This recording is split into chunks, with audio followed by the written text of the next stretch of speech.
अपने लाइक को बढ़ाते रहो, अपने लाइक को मत रखो। फिर एक एक करके हम सारे पॉइंटर्स आप लोगों को बताएंगे, ठीक है। इसीलिए साइड में यहाँ लिख भी रखा है इंपॉर्टेंट करके। तो सबसे पहले बात करें तो भाई जितने भी सीजल के एस्पिरेंट हैं उनको अपना 60 दिन का स्टडी प्लान बनाना पड़ेगा। ये स्टडी प्लान कैसे बनेगा, किस तरीके से आप इसमें नोट करोगे, इसकी एक स्पेशल वीडियो मैं आप लोगों के लिए लेकर के आऊँगा कि 60 डेज़ का आपका स्टडी प्लान क्या होगा, कैसे आप उसको टाइम टेबल बना करके अपने सामने पेस्ट करोगे, उसमें यहाँ पर किस सब्जेक्ट के ऊपर में डेली कितना घंटा दोगे, ठीक है। अगर हम बात करें 60 दिन के स्टडी प्लान में आपको क्या पढ़ना है और क्या नहीं पढ़ना है, ठीक है, किसके ऊपर में कितना ज़्यादा टाइम देना है, एक सब्जेक्ट की कितनी किताबें लगानी है, कितनी नहीं लगानी है, ये सारी बातें। बाकी अगर आप खुद से सक्षम हैं तो आप अपना 60 दिन का खुद से स्टडी प्लान बना लीजिएगा, मैं आपसे इतना बोलूँगा। और बाकी अगर मेरी वीडियो का इंतज़ार है ताकि उससे कुछ हेल्प मिल जाए तो उसको भी ज़रूर देख लीजिएगा, वो भी बहुत जल्दी आएगा, ठीक। दूसरा बात, ये 60 दिन का स्टडी प्लान मैं पता है क्यों कह रहा हूँ, ताकि आपके दिमाग में है ना एक फिक्स हो जाए कि यार मुझे इतना पढ़ना है, मेरे पास इतने दिन है, मेरा इतना सिलेबस बाकी है, और उस हिसाब से आप डिस्ट्रीब्यूट कर लेना। कोशिश करना कि 50 दिनों के अंदर में ही आपका सारा सिलेबस कंप्लीट हो। कुछ इस तरीके का आप अपना स्टडी प्लान बनाओ। मतलब ये नहीं बोलूँगा कि पूरा सिलेबस ही तुम 50 दिन में ख़त्म कर सकते हो, लेकिन जो लेफ्ट आउट पोर्शन है उसको कोशिश करना 50 दिन में समेटने की। मैंने आखिरी के 15 दिन इसीलिए नहीं रखा क्योंकि आखिरी के 15 दिन में कोई भी पर्सन पढ़ता कम है और रिविजन ज़्यादा करता है, मॉक टेस्ट ज़्यादा लगा रहा होता है, और ये एक जेन्युइन अप्रोच होता है। तो 75 दिन के जगह पर मैंने आप लोगों के लिए 60 दिन का ही एक बैकअप रखा हुआ है, ठीक है। वो 15 दिन मैंने आपसे नहीं छुड़ाए हैं, वो आप ही के हाथ में रखा है, ताकि कुछ छूटा हो तो उसको पढ़ लेना और रिविजन कर लेना। तो जितने भी सीजीएल के स्टूडेंट हैं उनके लिए दोस्ताना पहला सलाह मेरा होगा कि आप अपना खुद का एक स्टडी प्लान बना लो, डेली का एक रूटीन बना लो कि आपको कितने घंटे पढ़ने हैं, कितना घंटा डिवोट करना है, ठीक है।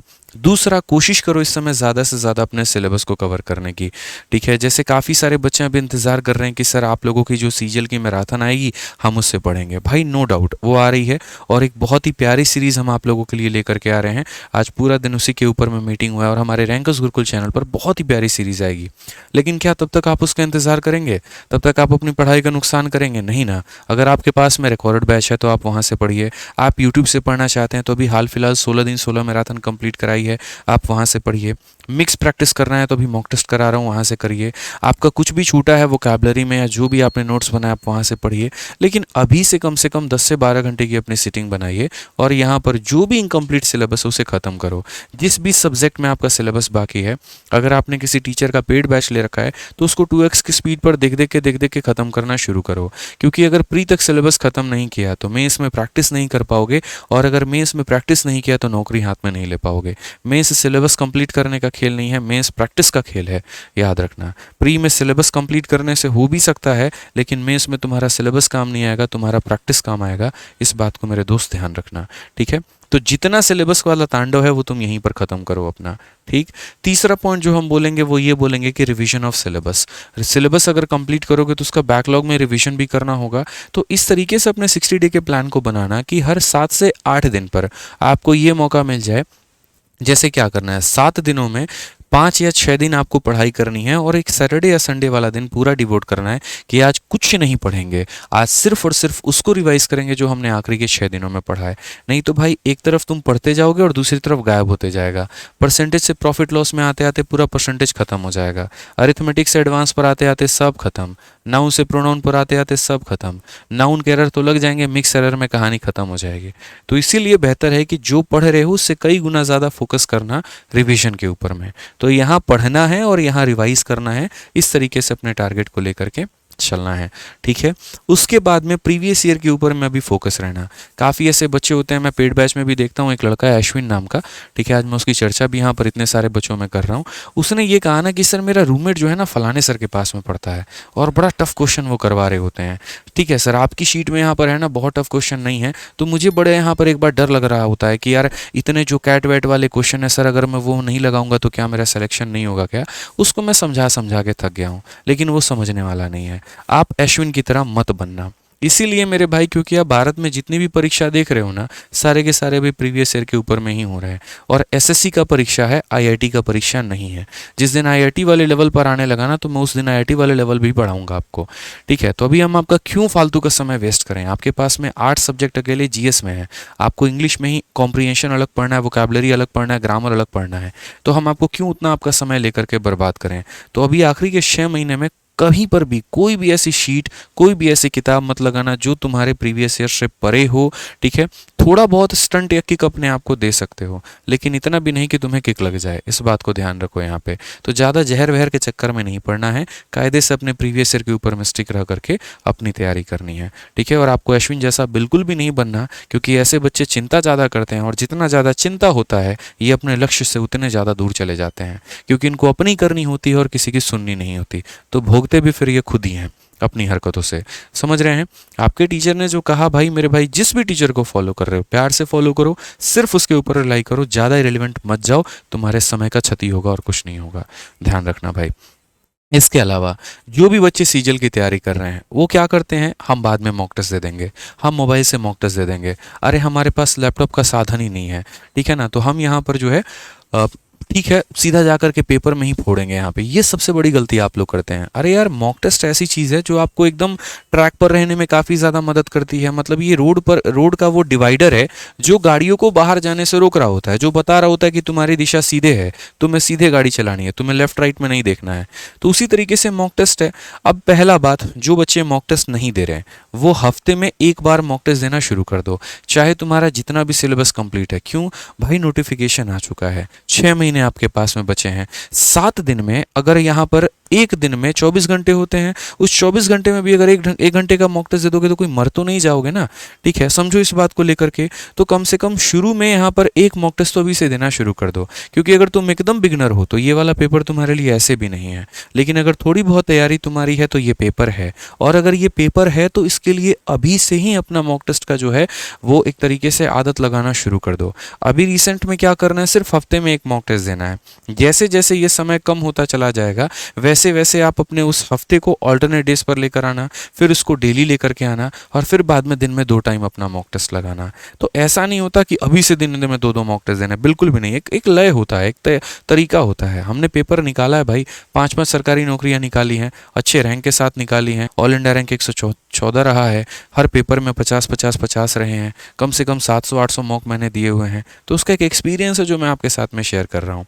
अभी से मॉक की आदत नहीं लगाओगे, आपको फैमिलियर नहीं हो पाओगे इंटरफेस के साथ में, आपके ऑर्डर ऑफ अटेम्प्ट फिक्स नहीं हो पाएंगे, आपकी टाइमिंग कम नहीं हो पाएगी। पता चलेगा 40 मिनट खाली ले लिए मैथे का पेपर सॉल्व करने में, ठीक है। अभी तो ये प्रॉब्लम आएगा कि सर पूरा सेक्शन ही अटेम्प्ट नहीं हो पा रहा है, 3 ही हो पा रहा है। लेकिन जब मॉक देना धीरे धीरे शुरू करोगे ना, तब उसके बाद में तुम्हारी टाइमिंग अच्छी बन करके आएगी। मॉक का दूसरा सबसे बड़ा फायदा ये होगा कि जितना पढ़े हो सारा का सारा रिवाइज हो जाएगा। तो इसीलिए मॉक की आदत अभी से लगानी है। रही बात जो बच्चों के पास में लैपटॉप नहीं है वो क्या करें, आज के समय जहाँ तक मैं जानता हूँ भारत के लगभग हर कोने में लाइब्रेरी है। चाहे किसी ने एक छोटे से कमरे में शुरुआत कर रखी है तो किसी ने बड़े कमरे में शुरुआत कर रखी है, वहाँ काफ़ी सारे बच्चे भी आते हैं। तो अपनी दोस्ती बाकी लोगों के साथ में थोड़ी इतनी बना लीजिए कि कोई आपको 1 घंटे के लिए अपना लैपटॉप उधारी पे दे दे और आप उसके लैपटॉप से अपना मॉक टेस्ट दे दीजिए। सेक्शनल मॉक टेस्ट तो मोबाइल से चल जाता है, लेकिन फुल लेंथ का मॉक टेस्ट कभी मोबाइल से मत देना, उसमें टाइमिंग का तुम्हें पता नहीं चल पाएगा। क्योंकि पेपर में तुम्हें माउस दिया जाता है, उसे इधर उधर ले जाना होता है, उसका स्क्रॉलर भी काम नहीं कर रहा होता है वहाँ पे। तो अगर सही इंटरफेस सही तरीके से नहीं पता तो वहाँ 2-3 मिनट का क्षति हो जाएगा और उससे काफ़ी ज़्यादा प्रभाव पड़ सकता है। इसीलिए मॉक टेस्ट का मेरे भाई आदत लगा लेना यहाँ पे, ठीक है। और बाकी अभी से मेंटेन डायरी ऑफ मिस्टेक्स। कभी कोई क्वेश्चन पढ़ा गलत हो गया, जीके का बहुत इंपॉर्टेंट क्वेश्चन है और आपको पता है कि यार लास्ट टाइम में आप कितना भी ढूंढोगे अपने उस नोट्स को तो नहीं मिलेगा, तो एक डायरी बना लेना, उसमें छोटी छोटी वो गलतियाँ, जैसे मानो कि आपको ये पता है कि काजीरंगा जो है यहाँ पर वो आसाम के अंदर में, सपोज करो आप भूल जा रहे हो बार बार, उसको डायरी में लिख लो यार कि लास्ट टाइम में मैं जो है यहाँ पर सिर्फ इसी को पढ़ करके चला जाऊँगा, अपने ही गलतियों को एक बार दोबारा से रिवाइज करके चला जाऊंगा। तो मेरे भाई यहाँ पर जो है मुझे इतना ज़्यादा प्रेशर नहीं होगा, मेरी गलतियाँ बार बार नहीं होंगी यहाँ पे। तो ये थोड़ा सा आप लोगों को मेंटेन डायरी ऑफ मिस्टेक्स में ध्यान देना है। और आखिरी जो कि मैं बोलूँगा, फॉर्मूला बुक को रिलीजियसली फॉलो करो। ये सर है ना आपकी एक ब्रह्मास्त्र है, इस बात को याद रखिए, ठीक है। जीवन में मैंने हमेशा जो भी काम किया है वो सच्चे मन तहे दिल के साथ में किया है। मेरे हाथ में भी सरस्वती हैं और मैं आपको यहाँ पर इतना बात बोलता हूँ कि जब भी कोई भी पर्पस हमने शुरू किया, कोई भी विजन, कोई भी काम हमने शुरू किया, सिर्फ इस विजन के साथ शुरू किया कि क्या ऐसी चीज़ बनाए, क्या ऐसा हम कंटेंट दें, क्या ऐसा हम कुछ दें जिससे बच्चों का बेनिफिट हो पाए। हमने पेपर दिया था, हमें पता है यहाँ पर कि लास्ट टाइम में इतने नोट्स हो जाते हैं, इतने फॉर्मूले, इतने कंसेप्ट हो जाते हैं कि यार बच्चा एकदम परप्लेक्स्ड हो जाता है कि यार ये पढ़ें कि वो पढ़ें कि क्या पढ़ें। ऐसी स्थिति में उसके सामने ये फार्मूला बुक बहुत मेहनत में काम लेकर के आती है। ये फार्मूला बुक जो है ये किताब नहीं है, ये पूरा संग्रह है आपके सामने। इसके अंदर में मेरे पूरे नोट्स दिए गए हैं, इसके अंदर में गणित में जितने भी सवाल पूछे गए होते हैं पेपर में वो सब कुछ दिया होता है। इसको डेली फॉलो करना है, रोज टारगेट बना लो 20 दिन में इस किताब को खत्म करना है। ठीक है, एक दिन में परसेंटेज खत्म, अगले दिन में प्रॉफिट लॉस खत्म, उसके अगले दिन में टाइम एंड वर्क खत्म। अगर दिल से ईमानदारी से डेली इसको 1 घंटा दे रहे हो तो 20 दिनों में खत्म कर सकते हो और नेक्स्ट लेवल का कॉन्फिडेंस आपको मैथ्स में आ सकता है। ठीक है, आज भी मेरे भाई कोई भी चीज़ की छोटी सी होती है, मुझे लगता है यार ये आप लोगों के साथ में शेयर करना चाहिए, मैं वहाँ लेकर के आता हूँ। अब बाद में लोग उसे कॉपी कर लेते हैं, कुछ और कर लेते हैं, वो अलग बात है। अब कल के दिन ये पीपीटी भी कॉपी हो जाए तो कोई क्या कह सकता है, कुछ कह ही नहीं सकता। अच्छी बात है, ज्ञान है, हर किसी तक पहुँचनी चाहिए। ठीक है, तो ये फार्मूला बुक मैंने उसी थॉट के साथ में बनाई है। आज भी बच्चों को काफ़ी ज़्यादा इससे मदद मिली है और आप भी इसको बढ़िया तरीके से पढ़ना। ठीक है, 190 रुपये में फ्लिपकार्ट, अमेजन हर जगह पर अवेलेबल है और आप इसे मंगा करके पढ़ सकते हो। ठीक है, मैथ्स में इससे बाहर आपका कुछ भी नहीं आएगा, ये मेरे से लिखवा करके ले लो, मैं आपको इतना गारंटी दे सकता हूँ। एक भी क्वेश्चन मैथ्स का इससे ना बाहर आया है पिछले 3 सालों में जब से ये किताब बनी हो, और एक भी क्वेश्चन इससे बाहर नहीं आएगा। ठीक है, कंसेप्ट के बारे में बात करें, क्योंकि देखिए क्वेश्चन के डेटा जो होते हैं वो अलग अलग हो रहे होते हैं यहाँ पे, लेकिन जो कंसेप्ट है वो सारा का सारा इसी से पूछा जा रहा होता है। ठीक है, और कैसा रहा आप लोगों को मेरे भाई ये सारी बातें? थोड़ा एक बार प्यार भरा अपना जो कमेंट है वो बता दीजिए और वीडियो को लाइक करके अपना सपोर्ट दिखा दीजिए।